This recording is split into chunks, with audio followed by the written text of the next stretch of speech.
Hello everybody, Gisele Grenier here. In this video lesson, we're going to be doing a comparison of dull versus bright orange, why you should know how to make this mix, and we're going to do an extreme value study. So what I've got here, and we're going to be doing it completely different because some of you may find this method a lot easier than what I've been showing. So in another lesson, we did, a basic value scale. We took our paint, we added white to go across to see the true underlying color. What we're going to be doing in this one is on the palette, what I've done is I've taken alizarin crimson and naphthol red light, and I put here, here, and here. Then here I put a puddle of titanium white, 2 puddles of titanium white, and 3 puddles of titanium white. We're going to pre-mix our reds, and then we're going to be adding yellow to make our oranges. So this is a different way of creating a value scale. This one is a little bit more accurate because you're pre-mixing the values right up front, but it does take up a lot more paint. So let me just get my brush. So I'm going to take the white and I'm going to come in here, and what we're looking for is a very, very bright pink. And it's a bit too much titanium or permanent alizarin crimson in there, but we'll make it work. Okay, so that's that. Rinse the brush.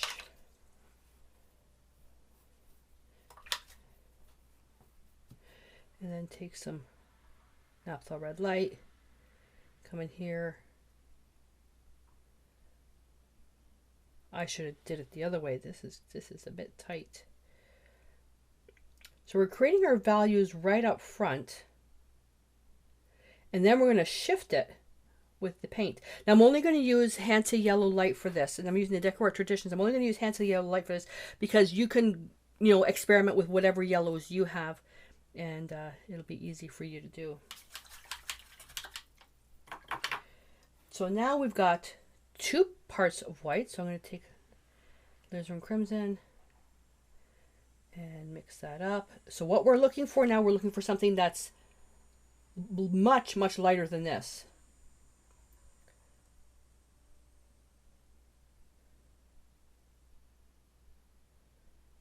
So we're getting there. Oh, this is so tight on space. Okay. So I'm going to continue on mixing these ones up.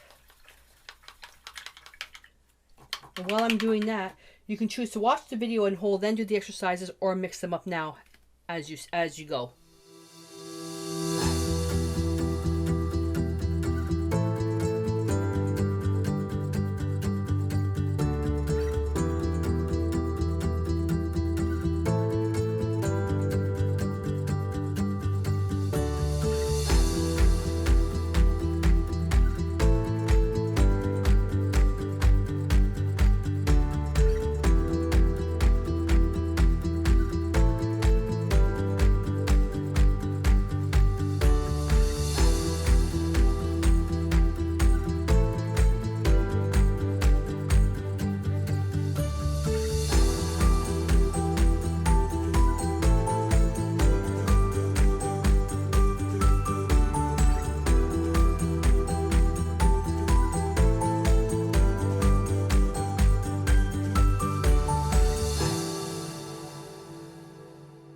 All right, so the chart is done. Now you saw that I kind of went back and forth. I wanted to make sure that my permanent alizarin crimson mixture, this was dark, medium, and light. And same thing with the naphthol red light, was dark, medium, and light. And yeah, next time I would do it turn the paper the other way because it was quite tight on space. So what I'm going to do now is I'm going to take the mixture and I'm going to put the initial color right here. And this is a great exercise when you're learning to read value. Now I put that there. Now instead of rinsing the brush and doing this one, I just blotted the brush on a paper towel, and I'm going to go to the next mixture here. It just saves on having to rinse the brush. Blot the brush really well, then come to the next mixture and come over here. Okay, now I'm going to blot the brush rinse it. And what I'm doing is I'm rinsing it in this bucket here, and then depending if I'm going to extreme colors, I'll go here, then I'll go here, and then I'll go here. Try to keep my paint water as clean as possible, and then doing all my blotting on here. So then the naphtha red light,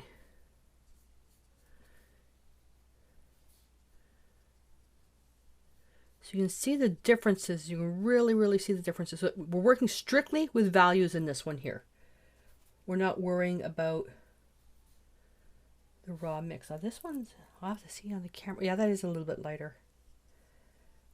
Yeah, I had a bit of trouble with that one. I've got a glare and it's very hard to see.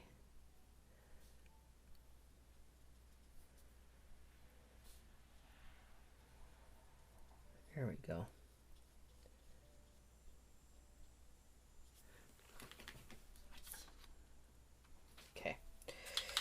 So now what we're going to do is we're going to take a yellow. Now you can choose to really expand this into different charts, one with anti-yellow light, one with anti-yellow medium, to really get a true thing of color. And I'm really focusing on these. This is more of an exercise, not about color, but about values, because you can take the same concept and apply it to any color.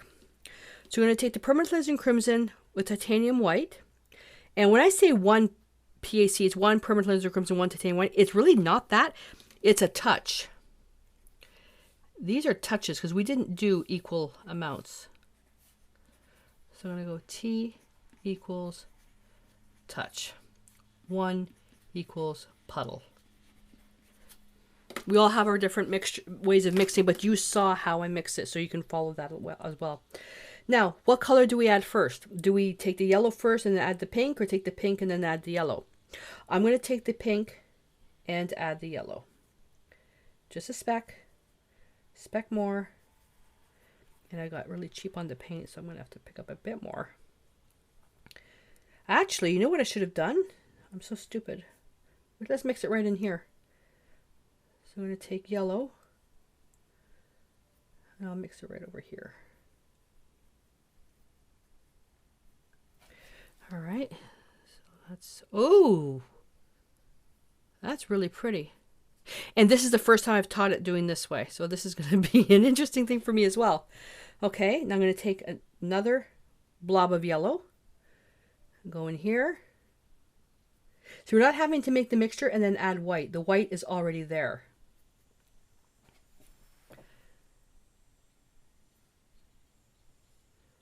I find this one here might be a little bit easier for beginners to work with. Take another blob of yellow, and the measurement on the blob will be whatever you pick up in the brush. Just make sure it's, you know, relatively consistent.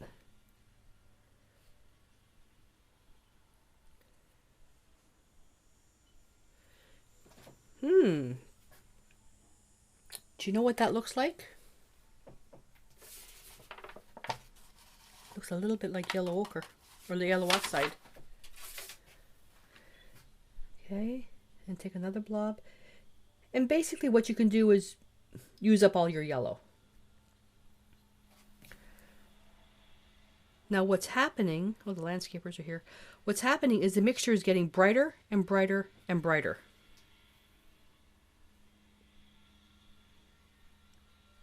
And you'll have to go down quite a bit for it to just become yellow, anti-yellow light.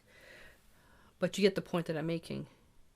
Because what's happening is that the alizarin crimson is being overpowered. I'm going to blot my brush and just basically go right into the anti-yellow medium, or anti-yellow light right in here.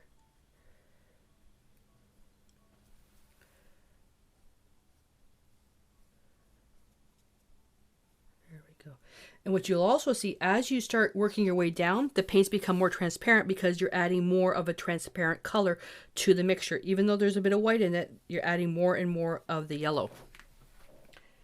So isn't that interesting? Just by taking permanent alizarin crimson and white, a touch of that crimson into the white, look at all the different colors.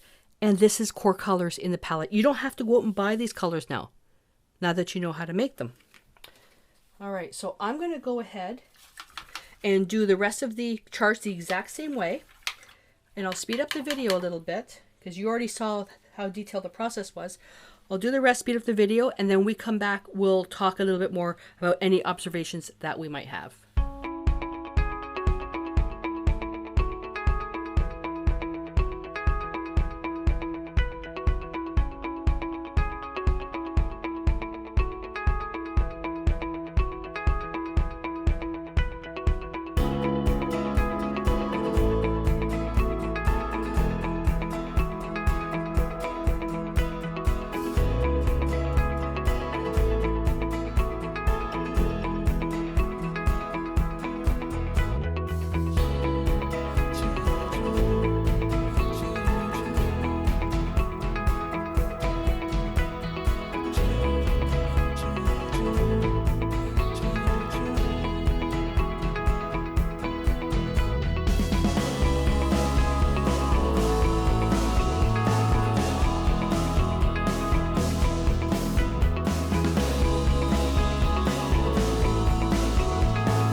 So now we're all finished.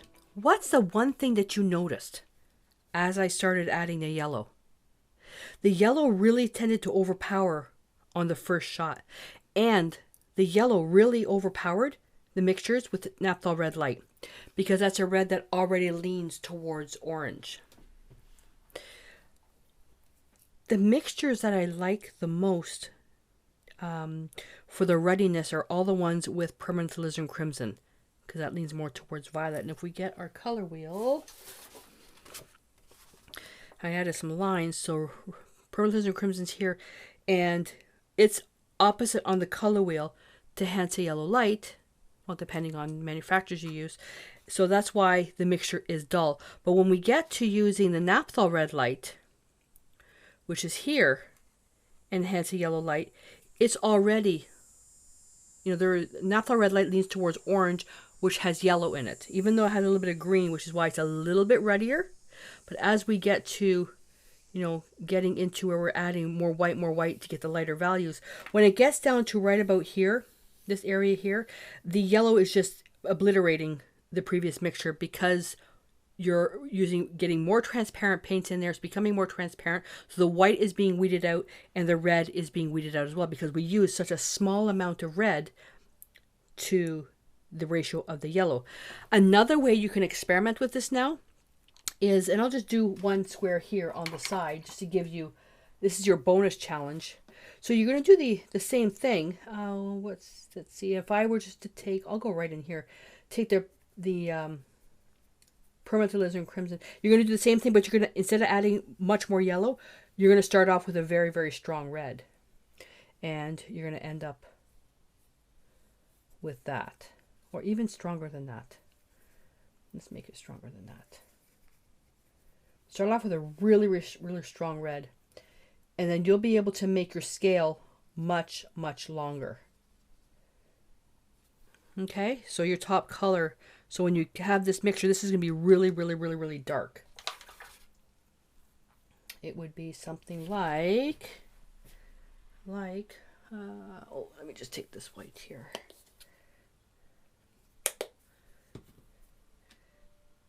Take our red.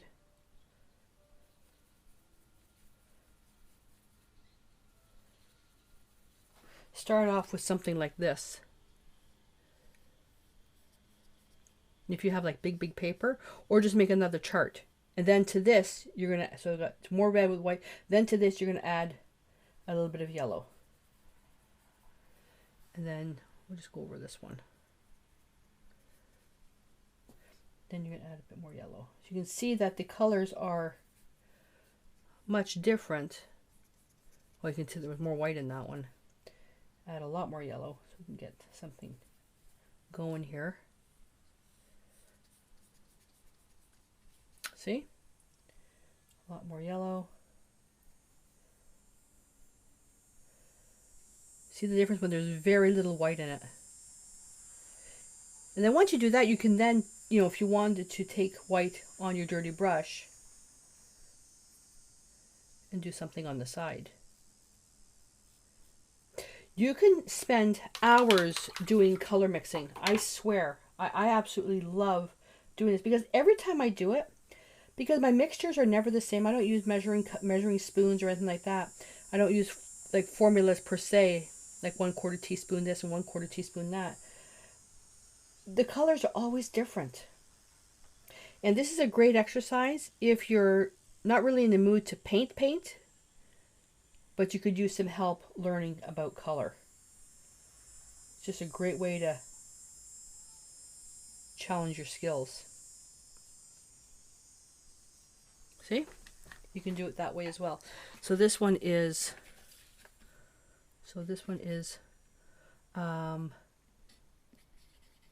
touch of titanium white, more permanent alizarin crimson, and then we're going Hensa yellow light down, and this is with titanium white, and this is with titanium white. You'll get your own method of identifying your mixtures, but give this a shot and just see what you can come up with. And so your bonus challenge is to do this one here. So you're going to do this one here, pick any color you want. Doesn't matter what it is. I just use alizarin crimson and naphtha red light. You want to pick a color that leans one way on the color wheel and a color that leans the other way. So if you're going to use green, use phthalo green yellow and phthalo green blue. If you're going to use blue, take phthalo blue and ultramarine blue. If you're going to take red, take permanent alizarin crimson and naphtha red light. But what you want to do is you want to take colors that are kind of opposite on the color wheel to help get you a dull version and something that's a bit brighter. Okay, but if you want to, you know, just so we can stay all on the same page, if you have alizarin crimson and naphtha red light or cad red light, use those. That way it's similar. So you're going to do this one here. Okay, then your bonus challenge is to do this one here. You're going to take more of the actual red mixture and bring that down with the white across. All right, can you think of what you can do with this red? So there's a second little pop quiz. What are some of the things that you think that you can paint with these reds? I can come up with 5 already. So just different things. And again, all these mixtures here are all done with the same paint. Permanent alizarin crimson, naphtha red light, Hensa yellow light with white. 4 colors came up with all of these. So you don't have to buy these individual colors. You now know how to make them up yourself. Alrighty, so pop quizzes, challenge, bonus challenge, do all your homework, and go to the community or Facebook page listed below in the description. Hop on over there, post your pictures, and any comments, questions, go, do that over there as well, because that's where I'm hanging out.